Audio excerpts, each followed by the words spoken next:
Hello, and welcome to episode 12 of Foggy with a Chance of Seagulls. My name is Clark. As always, I'm joined by my friend Evan, recapping another, lackluster, is that a good word for it, Evan? Week of Giants baseball. Great word for it. I'm doing good, There was an article pretty soon into an episode to talk about the Grant Brisbee article, but there was an article that he published after that Cubs series that was essentially said this Giants team is unwatchable, and that's pretty much true. So I've had a decent week. I am fully COVID-free, which is nice, testing negative. And yeah, I'm interested to talk about the Giants this week. There's ire that I think we're here to explore today, but maybe we can quickly talk through what happened this week first before we Jump into it. Yeah. Yeah. No, I think it, in many ways, it feels like we hit kind of a low point of the season, which it feels like almost every other week we're saying that, which is not a good sign for the overall health of the team this year. But yeah, we wrapped up a series with the Cubs where we just got absolutely smoked. Just like their offense could not stop. And it was truly some of the guys that we would have in a fantasy world loved to have signed over the last couple of seasons. Seiya Suzuki was superhuman. Dansby was pretty good. Bellinger looked good. These are guys that Evan and I, before starting a podcast together, all really saw a good fit on the Giants. We'll explore a little bit, if we could have signed him, should have signed him, what have you. But we got properly trounced by the Cubbies, which had some serious wildcard implications. So we fell out of the wild card this week, and we were already on thin ice, so to speak. And then we came home, had a wild Friday night game, a back and forth affair, which I'm at a wedding this weekend, so I only got to watch kind of the replay and some of the highlights and stuff. But I was following the score, and I remarked that it wasn't a good sign for the overall quality of our team that we're this competitive with the Rockies and having a tight battle with them. Some umpire miscues in that game for sure. But overall, we came out with a big win, which seemed like it was a pretty big deal in the clubhouse. Kyle Harrison pitched that game, gave up a few runs, but overall continues to look pretty good. And then Saturday, we finally scored some runs for old Logan and whooped up on the Rocks, which was fun. And then this morning, Sunday, we're hoping for a 3-game sweep, which would go a long way for our chances this year. But yeah, that's the recap of the week. Did I leave anything out? No, not really. I mean, that Cubs series was embarrassing. I would say as a fan, it looked really bad for a team that theoretically we should have been competitive with based on record. They just look a lot better. And I think that there was that, I think before that 9-8 Rockies game,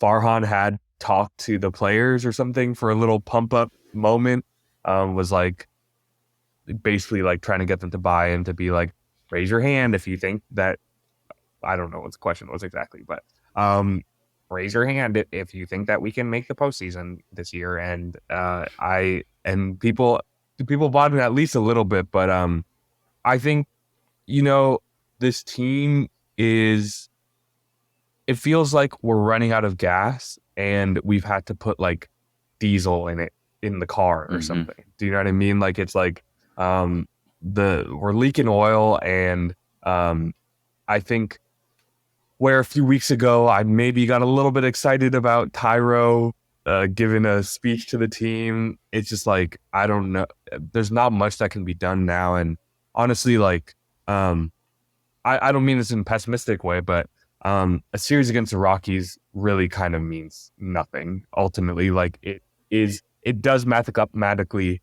Obviously, we do have the slim chance, and I think the Giants, they have it in their hands if they want to decide to hit the baseball and do all the other parts of baseball correctly. But realistically, the Rockies, I just looked, they have a negative 219 run differential and are 51-90. So it's like there's only so much stock that we can put on it, and so it would be great to get this win. But like you were saying, I think scratching and clawing to beat the Rockies 9-8 at home is like, that means something is not quite right. Yesterday's win was great, Yeah. but like we needed a lot more of those throughout the season. So I'd yeah, also say it's not a great sign when every other week we have to have a pump up speech given to the team, that it just yeah, feels like that and I think the fatigue thing that you're talking about and kind of lack of gas is what we're seeing. And it just feels like we're stuck in the mud, really trying to push through to the end of this year. And it just does not feel sustainable. It doesn't feel like we should be here. I mean, other teams are not struggling this badly. yeah, And again, it's like a fatigue thing. It feels like guys are slow to hit fastballs. It's like things that we're seeing that way, and then kind of behind the scenes what we're hearing. So, but yeah. yeah. I mean, it's been, as we've said, dire lately, but I think what we wanted to examine today is the idea that something has gone wrong at some point in the season, possibly before, possibly many years before. And it's been a while, honestly, since I've seen, I'm not even on, Twitter or X or whatever, or listening to KNBR, but I think for me, my metric is like, even in the Athletic, to be seeing like 500, 600 comments on My God. the articles about the Giants. It's just like people are angry. And I think that, traditionally on this show, we've been uh, a bit of apologists for Farhan and Gabe. And I think that we like a lot of the things that they've done. And there's lots of good things to acknowledge from how they've taken over this org. But Um, ultimately, we want to watch winning baseball, and we're ultimately, not getting yes, that. I agree. And I think that what's worth doing is just kind of talking through a lot of issues that fans are having lately. And honestly, it's like I have those issues. Like I have no allegiance. Ultimate, like we both own in Farhan We Trust shirts, but at the end of the day, it's like I like the guy, but it's like I'm not going to go to war for him, nor will I for Kapler. Like I as a fan want to be invested, and it's been a bit of a chore to be invested in this team lately. So, I think we're gonna try to like talk through some of the potential things that we are seeing as criticisms that are being levied, and also maybe some of our own thoughts, and think through it from a vaguely impartial place, acknowledging too that we don't know what exactly went wrong here. We can do our best to guess, but we're just gonna attack this as fans. And I think to be a fan right now is to recognize that things aren't quite where they need to be. So does that feel good to you? Do you feel ready Feels to good. get in? I think if I can start with just kind of a look back. Please. Farhan Zaidi was hired in 2019. He had just come from the Dodgers, and before that, I don't know if it's like the post Moneyball A's is the right way to put it, but kind of the mid 2000s A's is when he got started in baseball. Again, he was part of the Andrew Friedman group that really took the Dodgers to a new level. And Friedman had come from the Rays. So they took the Rays and A's team building with no budget, put it into the Dodgers system where they could spend as much money as they wanted with new ownership. And as we can see, the Dodgers are thriving because of this philosophy. So I think the idea with this was bring that, a few hours north to San Francisco, take what was a pretty horrendous 2017 to 2019, and rebuild this organization. And obviously the pandemic happened. Posey retired. There are things, and we're going to get into some of the specifics here, but it's going to be 5 years next year, and it still feels like we're stuck in the mud a little bit. And I think this year has brought some more positive developments, but then within those positive developments, I think there's also some things that are still concerning. So I just wanted to kind of lay the history for those who maybe don't follow baseball in the same way that we do, but are still interested in this conversation, or just to kind of place where we're at and why some of the angst is coming from the fan base, I think, right now of all times. Yeah, I think that's great. And I think it honestly, what you said made me think a lot about the parallels kind of with the Red Sox as an organization that we have right now. That's a great point. And I want to frame that under the kind of this question of like, which I think is one of the central things that is being brought up by fans is, was this rebuild well considered? Was it quote unquote rebuild, but essentially the Farhan era and the reshuffling of the way that the org works. Yeah. Was the retool well executed, essentially? And why I thought of Boston is not because back when Panda was on the team that we would both stuff the ballots for the Red Sox and the Giants because they had a weird alliance, if you remember that in the All-Star game, but because it reminds me a lot of Chaim Bloom going from the Rays to the Red Sox, another interdivisional kind of front office switch there with a kind of similar desire, I feel like, from the front office to, emulate the most successful and, heavily statistically minded front offices and combining it with the firepower of a top 8, I don't know exactly where, but like a top spending team to put together a real juggernaut. And there's a lot of parallels there that I don't know if they're instructive necessarily, but they're interesting to note, which is that in 2021, that was by far the best year in the tenure of both Bloom and Zaidi. Yeah. The Red Sox won 92 games. We, of course, won 107, which feels like a fever dream when we talk about it that way. But that whole season felt like a fever dream. Yeah. But essentially, I mean, I'm looking at the records. I don't know exactly when Bloom came into office or whatever, but they're like functionally a 500 team outside of that 2021 season, as are we functionally since that time.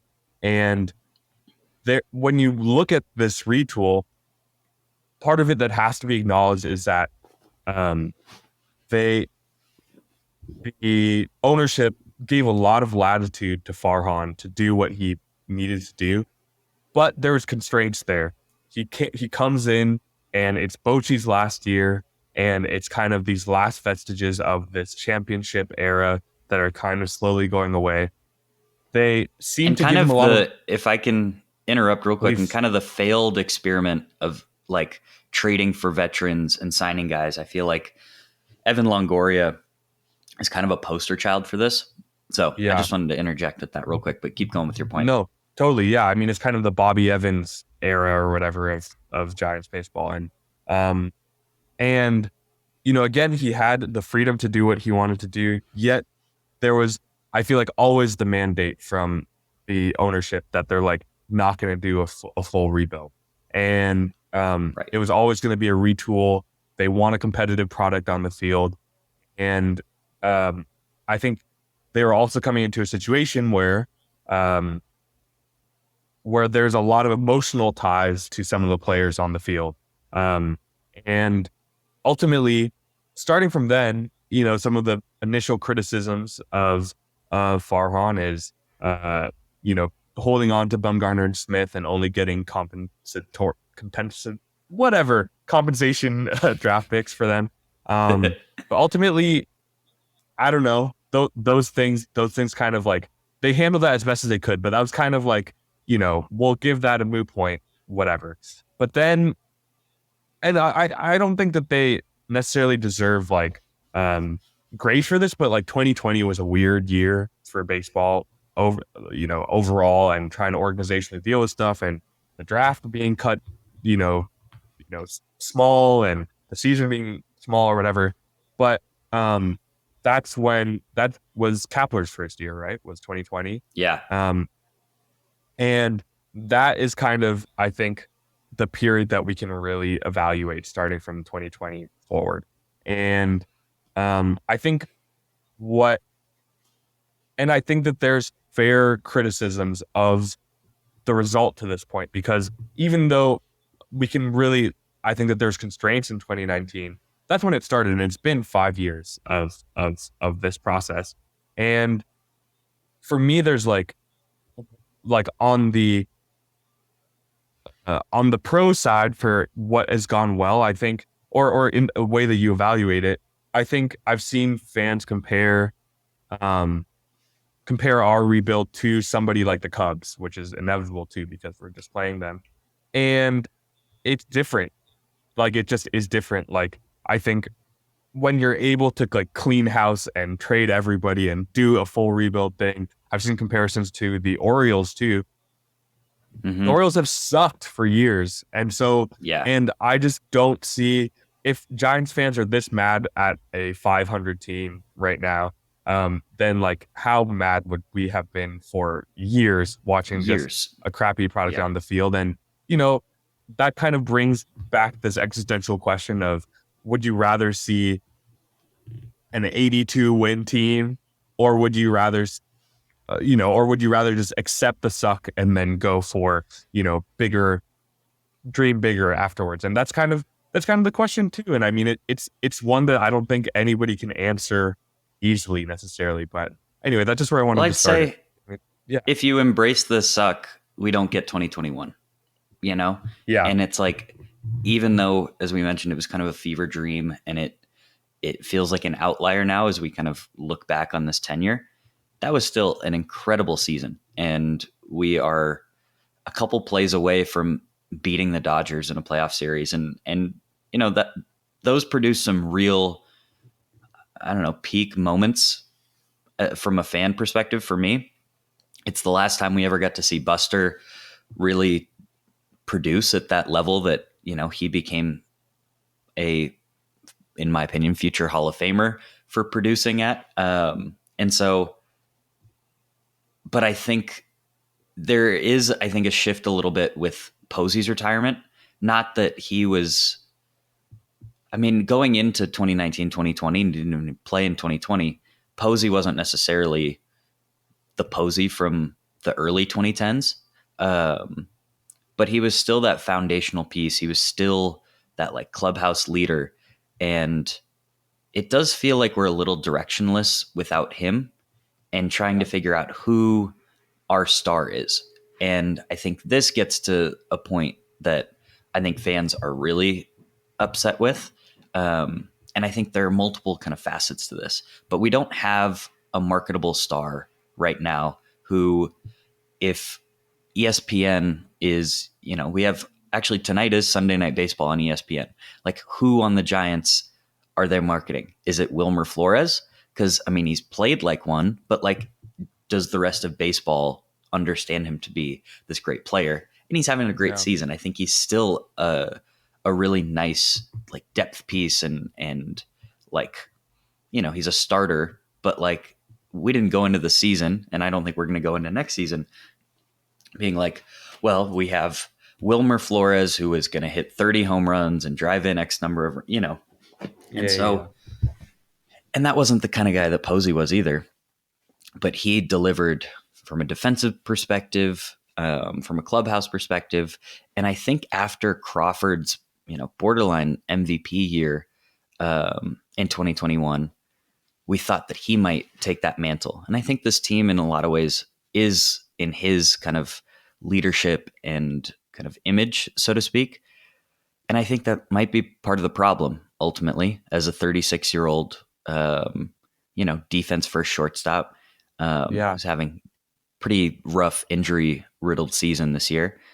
And then the last piece of this is we went out and tried to sign 2 bankable stars, and those deals didn't work. But I do think the concept of star is part of what's going wrong. And I don't know if I understand enough to be able to blame or give credit to any one person for that, or kind of throw up my hands and go, well, eventually it should come through, or, Yeah.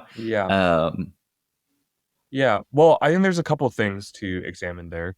Number one, when you look at this offseason, the Correa and Judge, pursuits were obviously huge, huge parts of it. And I think that maybe it's easy with the benefit of hindsight to be like Judge was never leaving the Yankees, but it's easy now to wonder, like, was that even a well considered pursuit to be going after him to begin with? And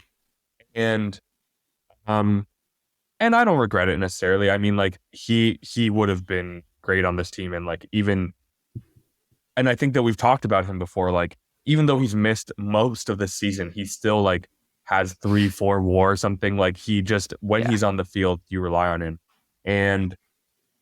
But also we have to consider that Correa was something that excited me, but he's been awful this year, and kind of, there's a however, lot of signs. better than any shortstop we've had this year. that is true. I want to pull up his numbers just to get a sense of it. But let's see. Yeah, I mean, it's true. As bad as he's been, he is hitting right about league average, 18 homers.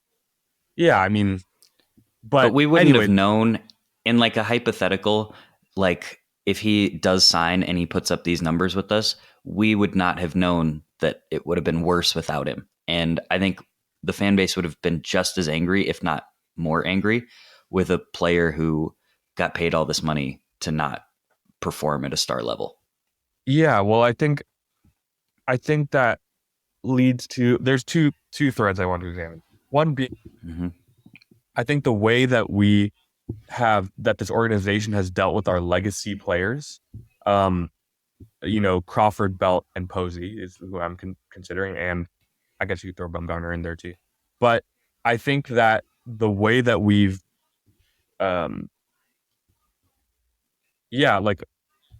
thought about them and valued them, not we, but the front office has, I think decisions about all of them have been actually big shifts in the way that the team is set up. And I think that when you look at Posey, I think the front office was praying for him to be on the field in 2022 and weren't really prepared for what would happen if he wasn't. And so that's maybe a mark against them a little bit. I think that, but at the same time, they worked with him to extract the most possible value that he could get. He clearly was on his last legs in 2021. So it's a wash there. I think with Belt, same deal. Got, Belt and Crawford, everything hit in 2021, literally, figuratively. And then it's just interesting this year to look at. And it's also, I wanted to say, when we look at players that go to other teams, you can't plug and play their stats onto what the Giants would be. That's disingenuous, and that's not actually how it works. It can give you some idea maybe of the what he has left in the tank, so to speak. But exactly, or the kind of the general decision-making process, but you never know. Trey Turner has, struggled with the Phillies for a lot of this season, and he is just finally turning it around. But, a lot of players, especially, Correa, maybe, well, he's kind of different because he already is with the Twins, but In your first year in a big contract, often those years are not your best year, and then it's that second year. Whatever. All those things aside, I think that um, that the way that Belt Brandon is on the Blue Jays right now, being such a clubhouse leader and producing for pennies on the dollar, essentially.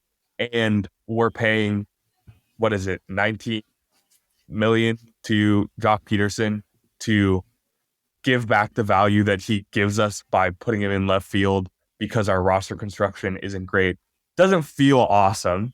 And I'd say too, you know, one of my I think that we've been riding the Farhan Gabe bandwagon for a while, and 2021 was our golden goose to show that it's working. You know what I mean? But one of the first moments for me where I was like, was the way that they handled Crawford when Correa seemed impending. Felt bad because they didn't really have conversations with him in advance. It not to be doom and gloom about another Bay Area sports team, but it reminds me of the way that it doesn't seem like the Warriors and Chris Paul have kind of talked about like what's going to happen. Whether he's starting. Yeah. Yes, exactly. And it just feels like, why would that not be a conversation that you have before the season? And I think, then Crawford is then put in this position where he's, going from functionally utility mentorship, the Udonis Haslam guy, to having to be an integral part of this team this year.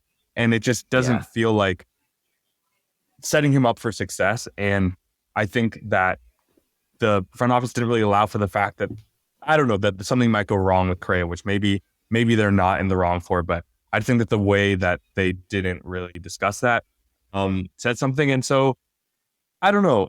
And also what I'll say about Buster too, just the last point, is that there's something interesting about him moving back to the Bay Area. I don't know if people have seen this, but moving back to the Bay Area, he's part of the ownership group a little bit. One of his best friends, Mark Hallberg, is our third base coach. And I wonder if I don't know exactly what. I really don't understand front office politics at all. But I wonder if he is interested in taking a bigger role with this team and directing it.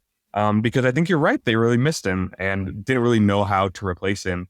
And I think Patrick Bailey is great, but he's not Buster Posey at the end of the day.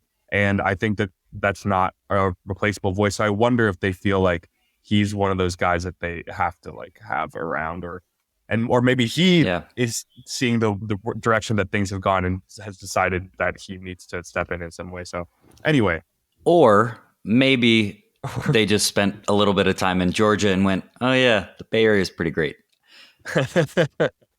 Devil's advocate. Maybe. No, but I see what you're saying. I think that too. But I think since Crawford started with the Giants, our shortstop position has been in flux behind him every year. We've never had a capable backup. We've never really had a future plan. Don't slander Joaquin Arias like that.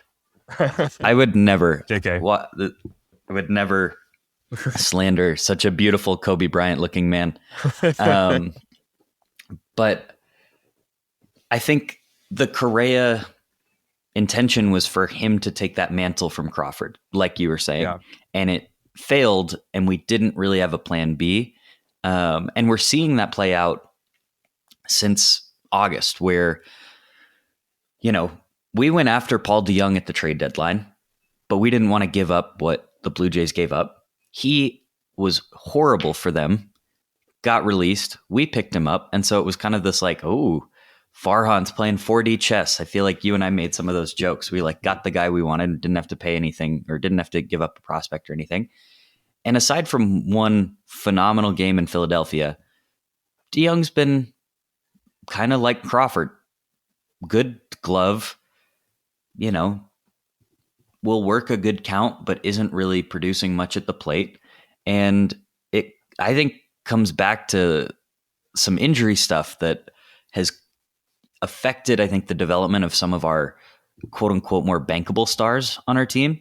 Um, and if Luciano hadn't gotten hurt, maybe he's been playing shortstop for the last month, and maybe he's made a difference, or at least given us some clarity on what that position looks like. And Yeah. truthfully, I mean, our power has been so lackluster for 3 months now.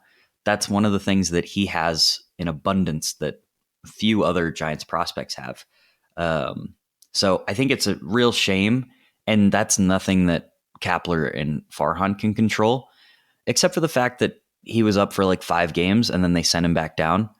And I thought that piece, and we talked about it at the time, because I mean, I am so excited for this kid. I think he is our pathway to kind of sustainable success, especially from the player or the position player side. And I defended it at the time. I'd rather have him up in the big leagues for 5 days than not get brought up at all. But the shortstop position, just plugging more veterans there and trying to make it work, just feels like Band-Aids that are, trying to cover up an entire like water leak, Yeah. And it doesn't And really solve that. Yeah. yeah. And I mean, as we've definitely discussed on this, like, your performance in the minors does not indicate major league success necessarily. It's one of many factors that you evaluate to see whether somebody's ready. And that's definitely something that I've been hearing and reading about is, who do we reward with a major league roster spot? And we obviously both are fans of Wade Meckler for sure. I've definitely seen criticisms from multiple people, including Roger Munter. I think I've mentioned this before, but like, does Ramos deserve to have ridden the bus so much between MLB and AAA as much as he has? And you look at the shortstop position too. You wonder about Tyler Fitzgerald. If he maybe had an opportunity, and maybe Meckler was rushed, and if maybe the front office was feeling defensive about that, and that's why Kapler came out in defensive of him too. And but I think, just this idea of marquee players too.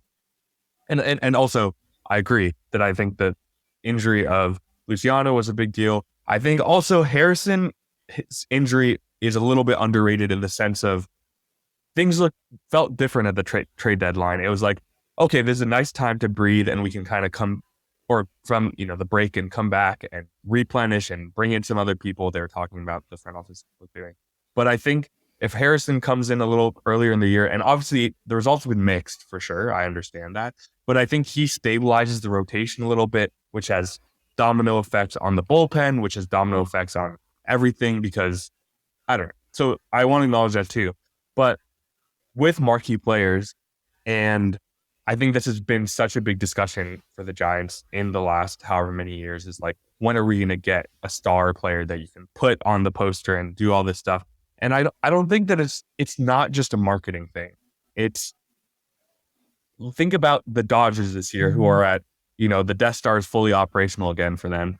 Name other players that are having great years for them besides Freeman and Betts. Like, literally, like, they have powered that team, not single-handedly. I know that they have other important parts as well. No, but the rest of their roster is similar to ours. It's guys like Jason Hayward, who's having a like renaissance year, but isn't expected to be an everyday player, but fits a role perfectly. It's David Peralta, who's bounced around for a while, but has found a nice role for them. Miguel Rojas is another one. It's like, these guys are not any different than JD Davis, Jock, Wilmer. I think they're in that same line, but we don't have a Mookie and Freddie Freeman. And how do we get our Mookie? I want Mookie. I think we maybe should have just gone Mookie, but I think but we didn't have the prospects at the time too. That's the other thing, true. Is like, this train needed to like develop over time, and we have that Yeah. prospect pipeline more so than we've ever had. And like if Yeah. that guy was available this offseason, if Mookie was available this offseason, we would be able to go kind of full in. If Juan Yeah. Soto was available at this past deadline this year, we would have been able to go all in more. And this year, I think there are starting to be rumors about Pete Alonso being that guy, but he's not, at least defensively, like the position, or like I think the Giants front office is very clearly like motivated by positional versatility, and I mean, frankly, I think Lamont Wade has been very solid as a first baseman. I don't think Yeah. he's the problem necessarily. So Yeah. It's also where do like, we find the star and where do we plug it? It's yeah. yeah. I mean, how many first baseman, left fielder, DH types do we need on one team? Like, really, not Oh my that God, I many. know. and Yeah. and so I think, but the thing, and I know we've talked about this before, but the thing with a player, especially somebody like Freddie Freeman, is the consistency that you get from him.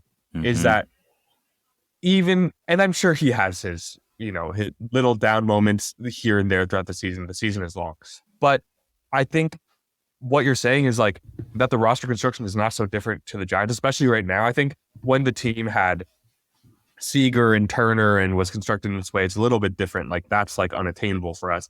But I think this mold, not like, I'm not saying it can happen in this offseason, but I think is something that we can do. And I think that um, this front office is very capable of identifying value, but not necessarily, but it's all about like extracting, kind of. Do you know what I mean? It's like, it's just getting the best out of this, but it's not necessarily like these guys that you can just put in there and plug in the lineup and just be like, even if everything else goes to hell, we have these guys that are kind of anchoring things down. And I think that, so when I think you make a good point when you talk about the prospect capital that we did not have to land some of these guys earlier. And I think part of that calculus too has to be acknowledging that our farm system is becoming increasingly Farhan-y, and there's a lot of holdovers from the previous administration that like that have not been hit, or maybe have not been managed right, or I don't know. And it's hard to, it's still early to evaluate some players from Farhan's drafts too, but it's like, you wonder about Hunter Bishop, or, players like this that have kind of like not really stood out yet in the minors. But I think that there's something I thought about was like, what's it, freaking Pete Putilla, whatever that guy's name is, who's our ostensibly general the manager. GM, which is Not so ostensibly. funny That's his title. No. that's his title. But like, I feel like these days it's like, like, to hear nothing from a GM the whole year it really speaks to how baseball has in terms of dynamics. But I think he was brought in to rectify maybe some of these scouting and development issues that we've had. And what I saw in Bags' mailbag was that he's been quiet because he's just been like kind of like not. I think he's been looking at more processed things and like not necessarily in the nitty gritty of it every day. So you wonder what will happen in the next few years, but yeah. And I think that's a really great point that I want to piggyback on, is like, if the athletic commenters, the Twitter X, whatever you call it, Giants fans, if Giants fans who are so angry and want Farhan gone, Yeah, get their wish, so to speak, it just sets the organization back again, is my ultimate opinion. Is like, the only way to build off this is to appreciate, okay, some of these things have not worked, and how do we change that, but build off what has worked? Because I mean, we have three guys who from that 2020 draft are going to be staples of our team, it feels like. I mean, Schmidt has looked really good lately at the plate. Defensively, he's kind of been a little wonky, but I actually trust that more than the bat. So And then Bailey, we talked about. Harrison, we've talked about. But those three guys are like staples. But you're right. I mean, we've missed on some draft picks and some prospects. But I think we have to give it time, which if we look up 4 years from now and we continue to be an 82 win team, Yeah. then I'll eat crow. I'll gladly say that I was wrong about all this, but I just don't think the process not working is also a reason to go, all right, we have to throw it all in the garbage. Like you were referencing earlier, we have to tank. We have to be the Orioles so that 6 years from now we'll have, the best prospects in baseball. I just don't think that's something that our ownership is willing to do. And B, I just don't think that's a fun way to enjoy a team. Even if this season hasn't yielded the results we wanted, I would still much prefer a team continuing to try to plug holes and find guys. I mean, we've done it with Yastrzemski, with Estrada, with Wade, not Meckler, Lamont. And I think the process is correct. It's just that player development piece has to happen, or else this is just not sustainable. And then we're going to be signing guys like Stripling, Alex Wood, Conforto, Haniger, who are like fine players, but when we sign them to these, free agent deals, and that's all that we do, quote unquote, it just looks bad when these guys aren't our best players. But I don't think they are supposed to be, or they're not capable of being that. So we're kind of set up to fail, I guess. Yeah, well, I think it's like, to go back to the Dodgers, it's, I feel like when I think about the way that the Dodgers operate the last however many years, is they would do what we did this offseason too. They'd sign, Stripling was literally a Dodger. They'd sign Manaea. They'd get all these guys, these reclamation kind of projects with the hopes that they can come in and be those 4 or 5 guys, maybe eventually down the line, or make them swingmen or whatever. But then it's like you have Kershaw or Bueller or Urias, right? Before that, and it would just change how the valuation of those players. And I think that we just have lots of these guys that are experiments, and like we keep having to do experiments because we're using veterans to like fill spaces. And I think there's also kind of a philosophical thing of like, what is the value of trying? I guess just conceptually, it's like the Angels, quote unquote, try. The Rockies, quote unquote, try. Do you know what I mean? But it's right. like it's misguided in the way that it ends up. And I think, and while all these things are true, I think we have to also look at the realities of the logistics of this season specifically. Talk about the deadline. I think that's, I think AJ Pollock and Mark Mathias enraged a lot of people, me a little bit included, but also I went through before we recorded today and looked at all the major trades that happened at the deadline this year.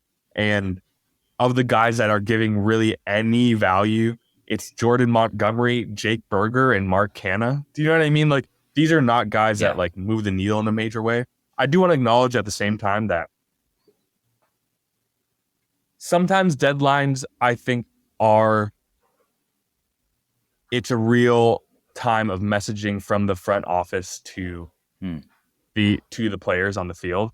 And I think that ultimately, I don't necessarily think that, I think there's a case to be made that like paving the way for Harrison to come in and be a part of the rotation was good. And like that not getting a starter, that's, I think, a la Montgomery. Webb, like Webb had texted Harrison being like, they're going to need you. You know what I mean? Like this is a good sign. So there's something positive in that.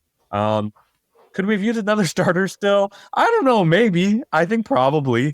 And I'd say too that, I think it just kind of just like, this thing of when you get a new guy in at the deadline, it's just like the front office believes in what we're doing.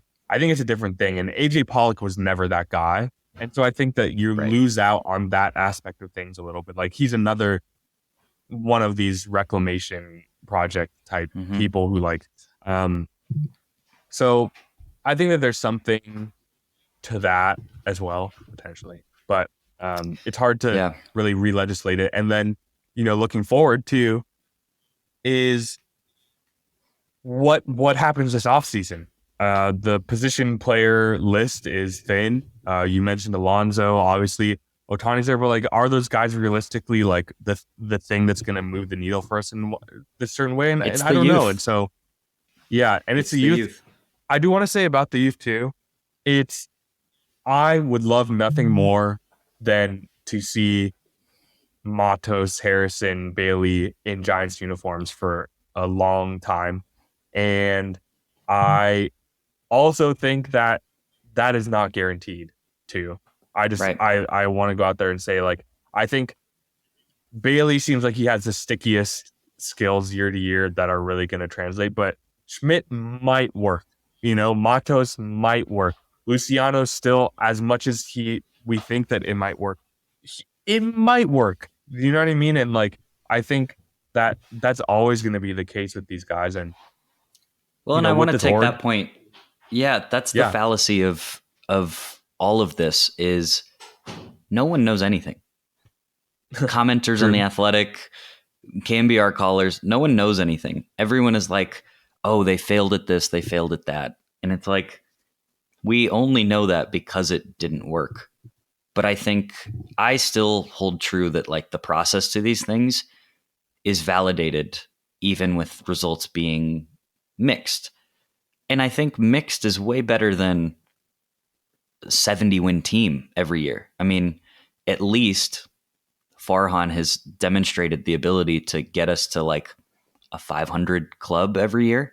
Um, and he will tinker. He's not satisfied to just go, our opening day roster is our opening day roster.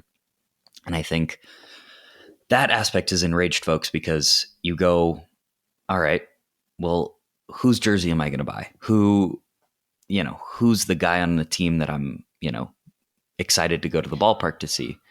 And I think we're still figuring that part out. But I do think the tinkering and the roster building and their like internal and external player evaluations have been proven correct a lot of times. And I don't know. Yeah, It's hard to say trust the process, but like, yeah, we don't know that these things are going to work or whatever alternative would work either. It's just, you know, it is what yeah. it I is, I think that's guess. a fair point, and um, it's not my original thought, but Bags had mentioned that there's a lot of criticisms about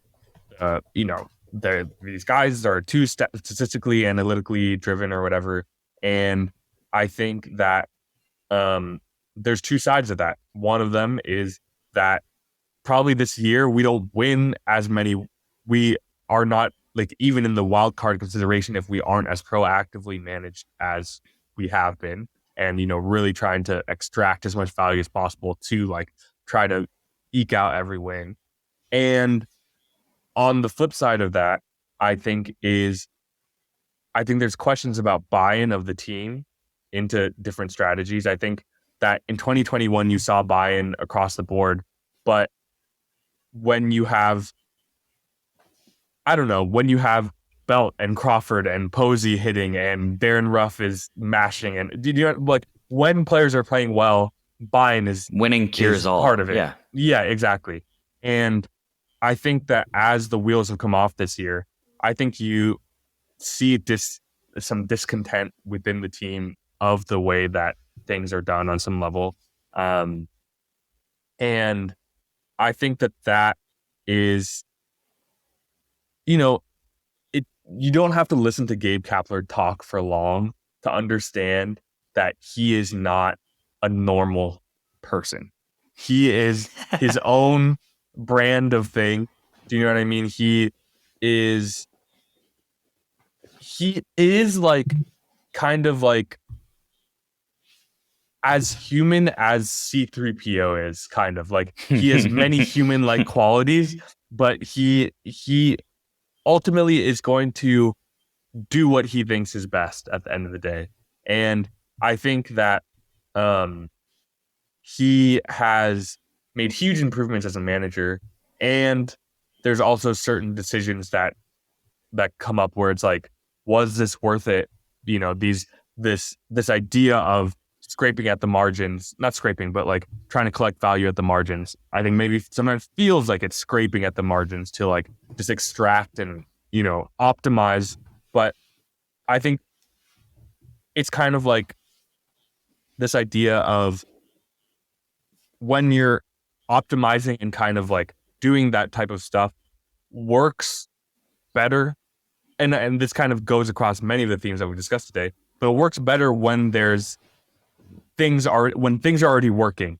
And then you're kind of just like, and then you're just putting cherries on top and building the whole thing. But at least there's like this core thing that you can build around.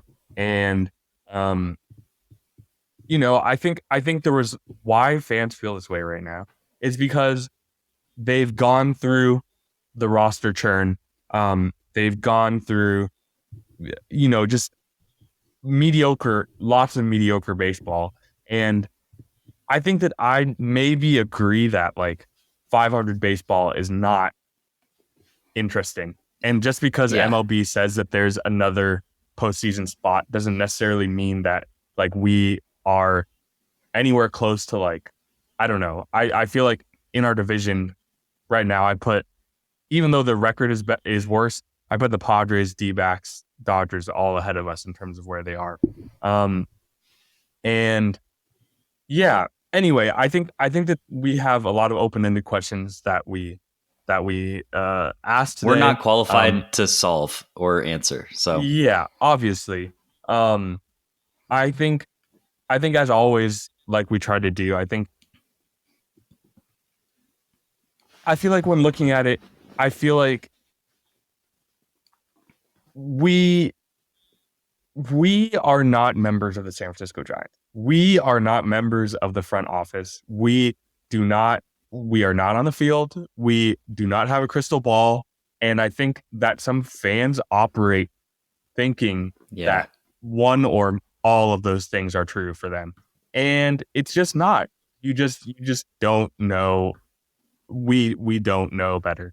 I think what fans have a right to want is a competitive product. I think fans are right to want to see this team make the playoffs and go deep into it. And I just also want to say that like it is it's hard to run a baseball team, and it is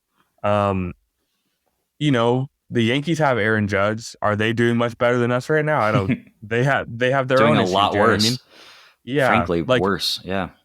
The Cardinals. Look at the Cardinals season this year. They're kind of in a similar legacy catcherless situation. They are lost at the wheel. White Sox. There's so many for every success story in this league. There's a counter thing. The Rangers were the winners of the offseason and blah, blah, blah, all this stuff. And now they're fading in the standings when it matters. And so baseball is like an almost laughably hard sport to execute on for everything to hit for you the whole year to put yourself in the right situation. And then if you get in the playoffs, there's only one person that ends up on top at the end of the day. So just want to like reground in that is true.